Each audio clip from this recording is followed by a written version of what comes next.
Hey, KU fans, thanks for logging on to KUsports.com and checking out this week's episode of KU Sports Extra. I'm Matt Tait, that's Tom Keegan, and we are going to bring this KU Sports episode to you with Clint Bowen-like energy. Let's do it! There you go, we're already in. Good news for this week, Tom, and it is Clint Bowen. Settle down. He's going to freak out if he watches this. The good news this week is a renewed hope around the KU football program. As you've known by now, Charlie Weis has been fired and is out after 4 games of this season and a 28-game stretch at Kansas football. In to replace him on an interim basis, at least, Clint Bowen, Kansas's native son, a former Jayhawk, a coach for a long time, a player for a long time here. The good news is it doesn't mean KU is going to win 8 games in a row right now. It doesn't even mean they're going to win another game. But what it does mean is there's new energy, there's new hope, and people are really responding to how Clint's taken this thing and run with it. And he's going to have practices designed more at teaching and less at moving the salt shakers around. Going to be instructive practices, they're going to be physical practices, and they're going to be practices with more ones against ones. College practices that are aimed at developing as well as scheming.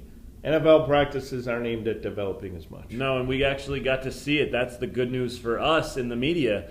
Practice is open again. On Wednesday, we get to go out there for almost an hour. We don't just see stretching anymore. We get to see some hitting. We get to see some one-on-one stuff. We get to see guys playing football, and that's going to help us cover this team because we actually get to see it with our own eyes. And you get to see what caught your eye. I love that. I love what catches my eye, and I know it's going to be back every Wednesday. So be sure to check it out. Tom, what's the bad news this week? The bad news is that the next opponent is West Virginia on the road.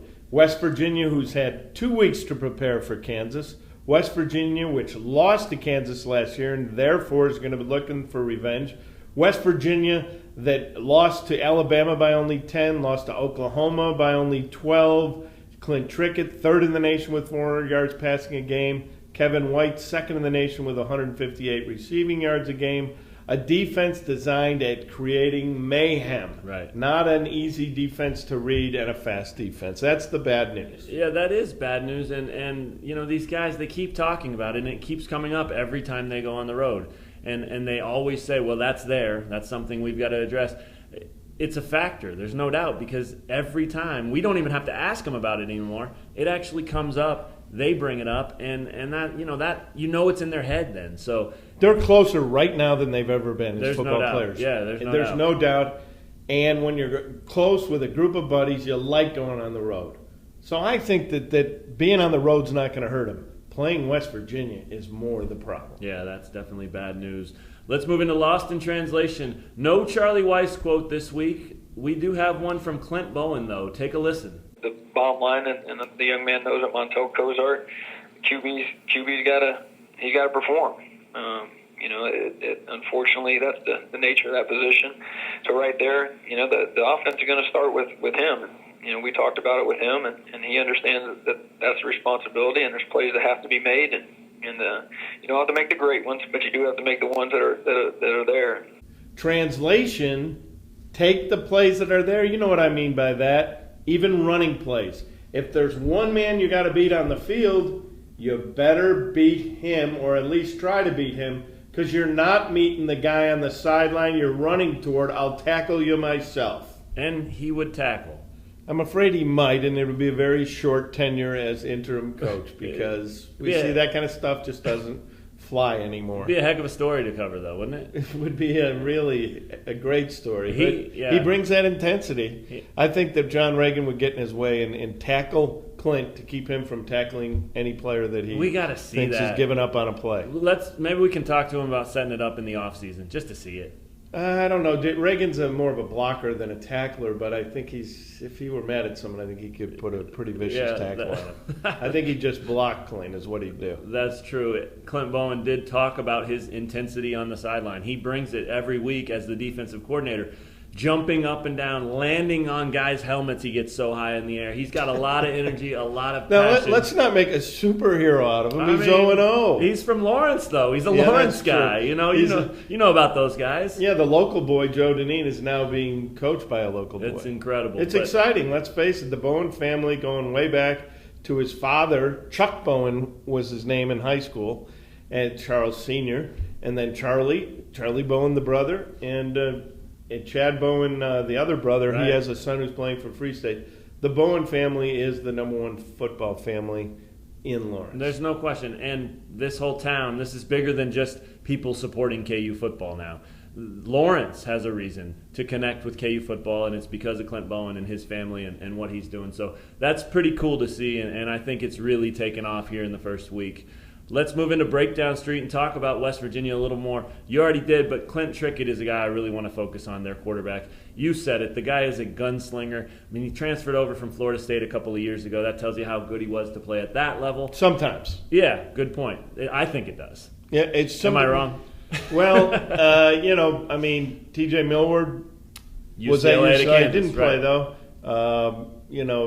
Jay Keeps was at BYU, which Florida State's a level above both of those, though. Agreed? Yes, although UCLA is probably ranked in the top 5 now, isn't it? That's true. Yeah, they're legitimate for sure. Yeah. But either way, Clint Trickett has a pretty good pedigree, and he's completing 70-something% of his 72%. passes. Yeah, and Bowen talked about that. He said these aren't just high percentage passes out in the flat, easy ones. He's completing 40% of those down the field. So obviously, the Kansas defense is going to have its hands full. The whole secondary will be tested by Trickett. But I do think the offense is going to have to do something in this game. And really, you could just cut this out. Our guy behind the camera, Benton Smith, could just cut this out and copy it and paste it into every episode we do, because until the offense does something and shows something, they're going to be a key and part of the breakdown every week. And I think Benton can do that. He is an absolute wizard back there behind the camera. He's a whiz-bang. I prefer whiz-bang, yeah. More modern term from Tom Keegan. Yeah. So what you're saying on Breakdown Street here is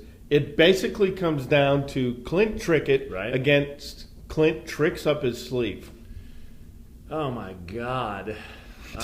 Don't say that's a bad pun, because that's redundant. Every pun is bad. It's the lowest form of communication. I'm just going to stop with "it's bad" then, because that was disgusting, and I really wish I didn't have to hear it. I wish I knew it was coming.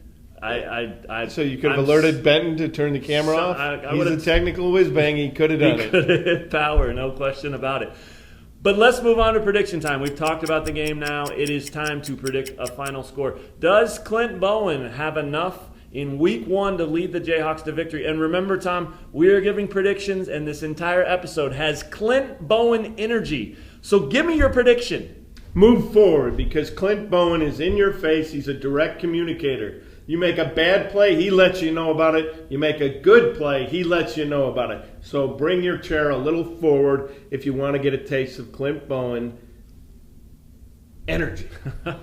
Anyway, what's your pick? My pick. That's Tom Keegan energy. West Virginia 42, Kansas 10. You build football programs over time.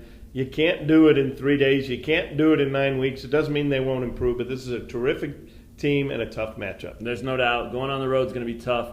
I do think these guys are fired up. I think they're going to play hard. I think they will be a different football team, but West Virginia is really good. And I've got West Virginia 31, Kansas 13. I don't know what they call that when the score's the same two numbers, but onomatopoeia. That's exactly what it is. English major here, am I right? Tom, let's talk prime time pick.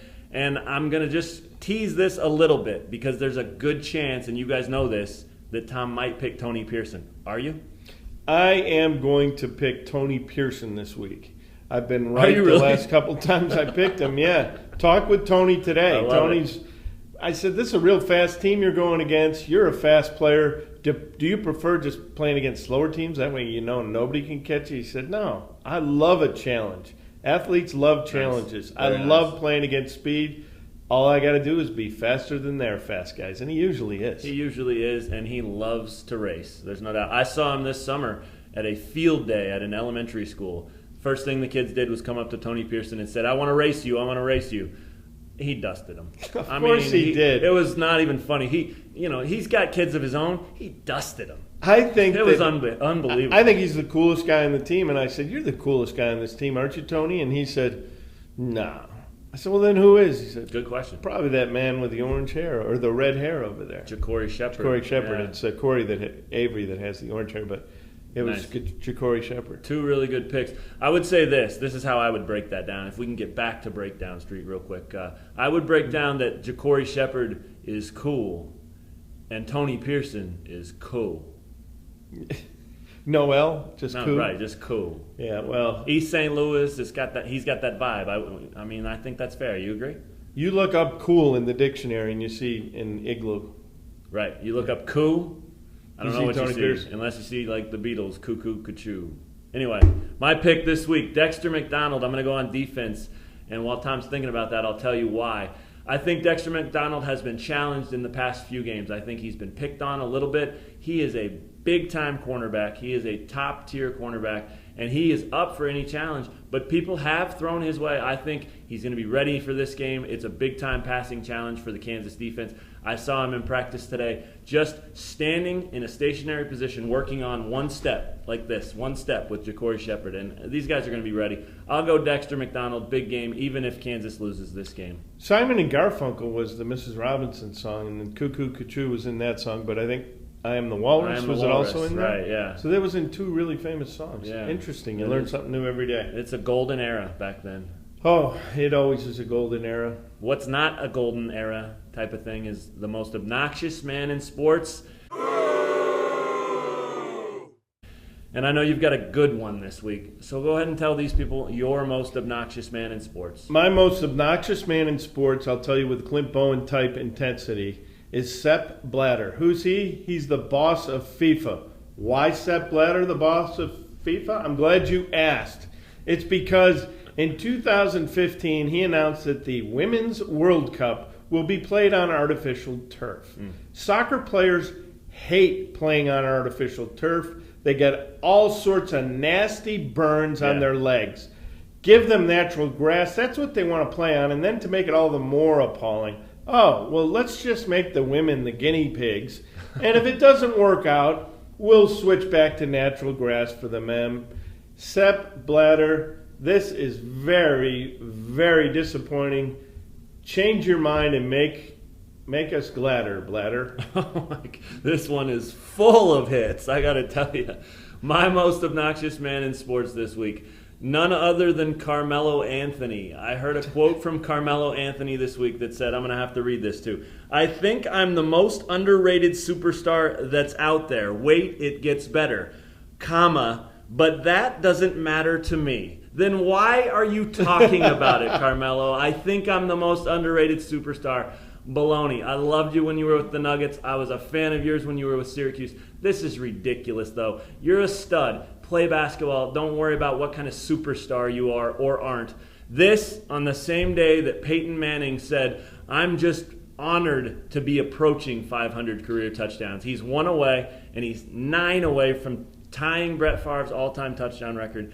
And he's just honored. Meanwhile, Carmelo Anthony's underrated superstar. Boo-hoo. That's obnoxious. I interviewed Carmelo Anthony on the radio shortly after he was drafted, and I said, what will be the toughest transition for you? Will it be playing defense since at Syracuse you play a 2-3 zone? And I had to ask him to repeat it a bunch of times because he just mumbled, don't be sleeping on my defense. Right. You shouldn't have been. And I didn't. This was back in 2000 whatever that he got drafted. Yeah, 03. A great draft, and I had never heard the term "don't be sleeping on." Yeah, you hear it all the time now. You were too. You were sleeping on his defense. I was. I still am. But he is a great passer, great scorer, Great a fun shooter. guy to watch. Yeah, he is. But come on, just play ball, and people will tell you where you rank. That's better than Peyton Manning's boring, phony quote, though. I don't know. Let's have some. I know you like the Broncos, but you don't like antiseptic quotes. I love the Broncos. Thanks for checking out KU Sports Extra, everyone. We'll talk to you guys next time.